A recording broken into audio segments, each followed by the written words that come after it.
안녕하세요. 대만 살던 아저씨입니다.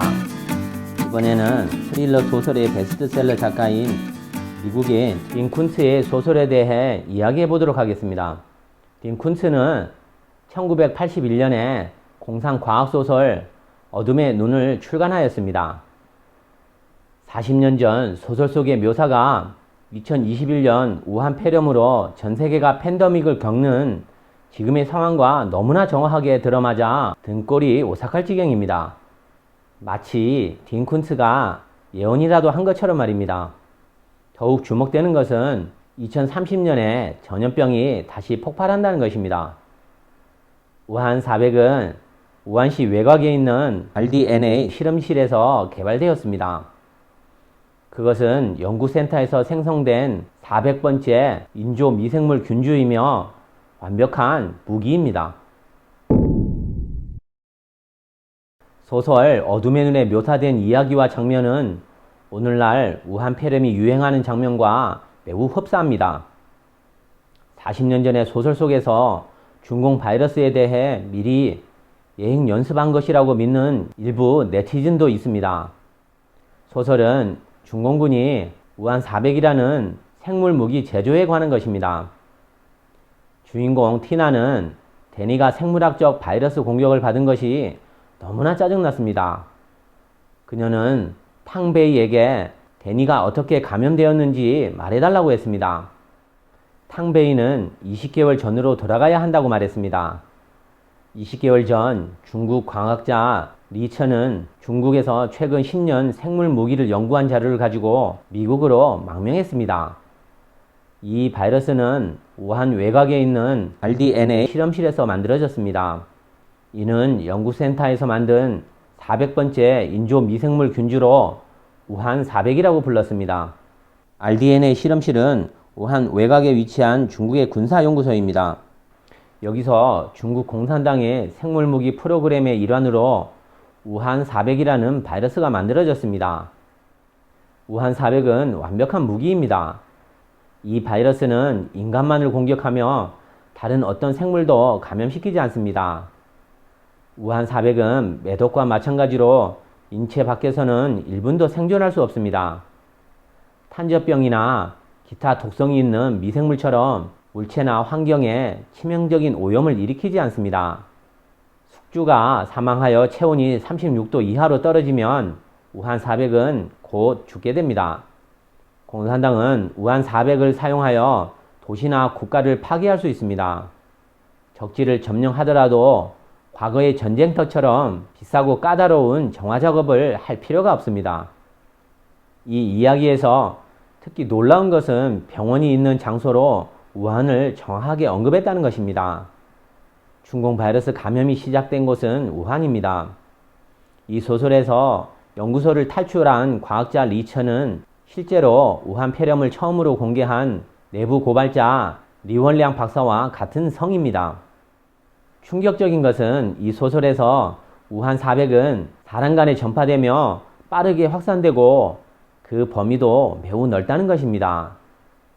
더욱 놀라운 것은 중공 바이러스가 초기 중국 공산당이 P4 실험실에서 유출된 것으로 보는데 이 위치가 소설에서 등장하는 장소에서 32km에 불과합니다. 최근 뉴스를 보면 소설 속 이야기가 현실과 얼마나 정확하게 들어맞는지 확인할 수 있습니다. 중공 바이러스는 확실히 생물학적 무기인 것입니다. 2021년 5월 26일 전 미국 백악관 최고 전략 책임자이자 미국 대통령 고문 스티븐 배너는 언론의 질문에 답변했습니다. 첸 핑 교수는 그들이 지난주 첫 번째 생물학적 전쟁에서 승리했으며 생물학적 무기를 방출했다라고 말했습니다. 지난주 미 국방장관이 중국 군부의 지도자와 대화하기 위해 연락을 몇 번 시도했는데 끝내 실패한 일이 있었다고 들었습니다. 이는 중국군의 전략인가요? 아니면 군대에서 내란이 일어난 신호인가요? 이것에 대한 당신의 의견은 무엇입니까? 그들은 서방 세계를 무너뜨렸다고 생각하며 이제 그들의 관심은 세계에서 가장 위험한 곳이 어디일까요? 가장 위험한 곳은 바로 대만입니다. 왜 대만이 세계에서 가장 위험한 곳일까요? 그 그것은 하이테크 반도체 메모리 칩 때문입니다. 현재 중국 공산당은 이러한 칩을 생산할 능력이 없습니다. 중공은 항상 남의 지적 재산권을 그냥 훔치려고만 합니다. 때문에 가장 위험한 곳은 남중국 해와 대만 해협 그리고 대만입니다. 비메모리 반도체 칩은 모든 전자 제품 생산에 필요할 뿐만 아니라 전기차, 군사무기 개발에도 필요합니다. 전 세계에서 사용하는 비메모리 반도체 칩의 50% 이상을 생산하는 TSMC 기업은 대만 기업입니다. 최근에 비메모리 반도체 칩만으로 시가총액이 680조 원이 넘는 기업입니다. 삼성전자의 시가총액이 480조인 것을 감안하면 그 규모를 가늠할 수 있을 것입니다. 배너는 덧붙였습니다. 바이든 행정부는 현재 해방군과 소통할 수 없는 것 같습니다. 우리 구축함이 중국 영해에 침입했다는 것은 절대로 말이 안 됩니다.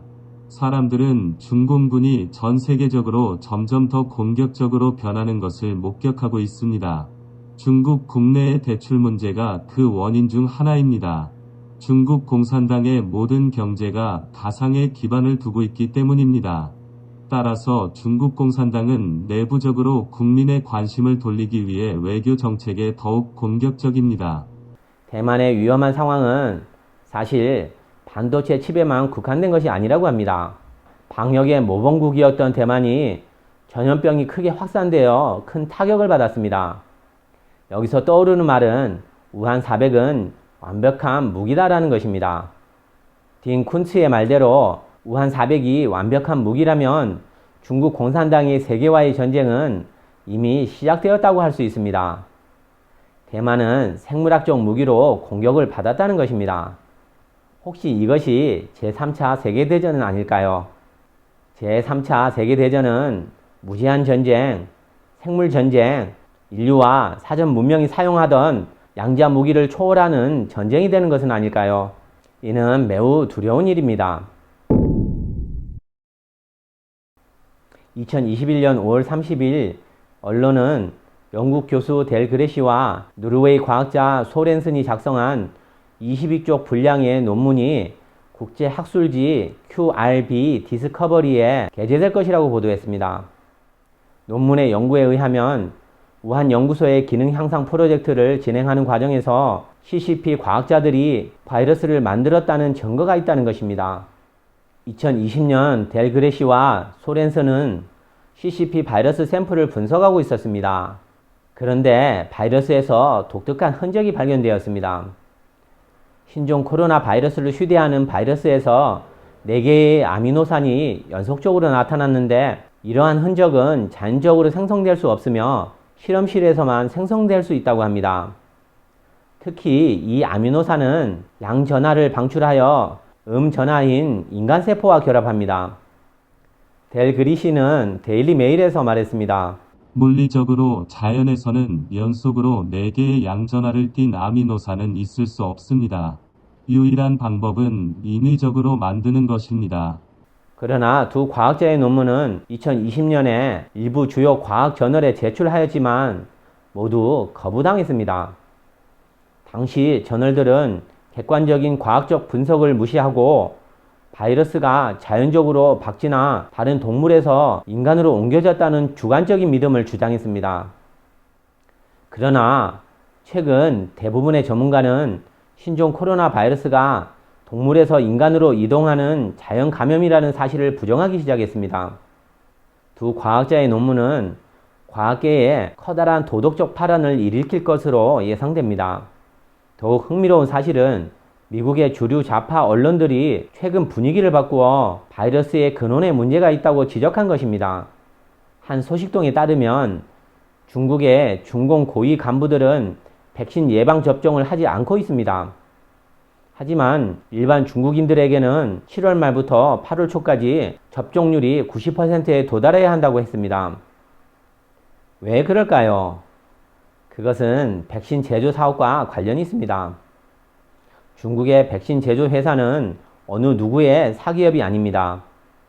중국 공산당이 200개 붉은 가족 중에 한 명 또는 몇 명의 기업이기 때문입니다. 이것은 어떤 의미일까요? 대다수의 중국인은 이해하지 못할 것입니다. 한 서양인이 이 무제한 전쟁의 본질을 말했습니다. 호주의 채널 9 사회자 폴 멀레이가 스카이 뉴스 사회자 리타 파나시를 인터뷰했을 때 파나시는 말했습니다. 중국인들은 중국 공산주의 정권의 가장 큰 희생자입니다. 중국 공산당은 중국 국민들을 사람으로 취급하지 않습니다. 강제로 예방접종을 강요했다는 것은 중국인의 목숨이 공산당의 붉은 가죽이 돈을 벌기 위한 수단일 뿐이라는 것입니다. 중국인의 생명은 중국 공산당의 도마 위의 고깃덩이처럼 도살을 당하고 있는 것입니다. 정작 중국인은 알아채지 못하지만 서양인들은 단번에 알아채고 있습니다. 특히 이 영상을 보는 중공 사이버 군대 우마오당 요원들은 생각해 보시기 바랍니다. 당신은 중국 공산당이 당신 국민들을 위하고 아껴서 예방접종을 강요한다고 믿고 있나요? 자신의 생명을 진정으로 소중히 여긴다면 진상을 아는 것이 생존의 유일한 길인 것입니다.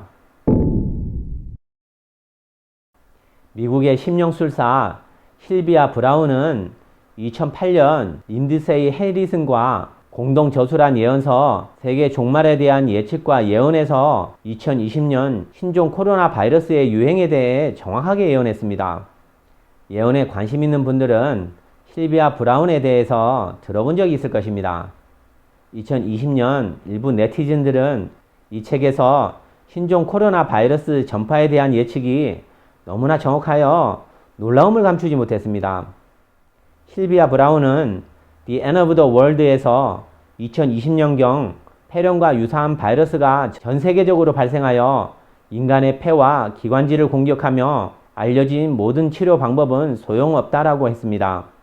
더욱 놀라운 것은 바이러스가 갑자기 나타난 것처럼 갑자기 사라질 것이다. 10년 후, 즉 2030년에 다시 나타날 것이다. 그 후에 완전히 사라질 것이다 라는 것입니다. 서기 541년에 동로마 제국에서 발생한 유스티니아누스 대역병은 서기 541년에서 544년, 557년에서 558년, 572년에서 574년, 590년과 599년 기간 동안 5회에 걸쳐 58년 동안 지속되면서 감염병이 폭발하였습니다. 첫 전파는 제국 전체 인구의 3분의 1이 사망했으며 인구수는 약 4천만에서 2,600만 명으로 감소하였습니다. 유스티니 아누스 대역병으로 전 세계는 2,500만 명에서 1억 명이 이 감염병으로 사망한 것으로 추정됩니다. 서기 541년에서 700년 사이에 유럽 인구는 약 50%가 감소하였습니다. 딘 쿤츠는 소설가입니다. 그에게 미래를 예측할 수 있는 특이 공능이 있는 것일까요? 일련의 상황들은 우리에게 한 가지 의문을 불러일으킵니다. 만약 신종 코로나 바이러스가 정말로 중국 공산당이 만든 생물학적 무기라면 이 무기는 특정 국가, 특정 국민만을 겨냥한 것일까요? 그러나 이미 전 세계를 겨냥하고 있다는 것은 이미 만방에 드러나고 있습니다. 그렇다면 중국 공산당이 시작한 이 전쟁의 진정한 목적은 무엇일까요? 전 세계 인류를 회멸시키려는 사악한 일루미나티와 같은 목적은 아닐까요? 물론 중국 공산당이 만들어진 것도 일루미나티의 계획이었기 때문에 이 둘은 같은 목적을 가질 수 있다고 봅니다. 그럼 우리 인류는 어떻게 대응해야 할까요? 오늘 영상은 여기까지 하겠습니다. 감사합니다.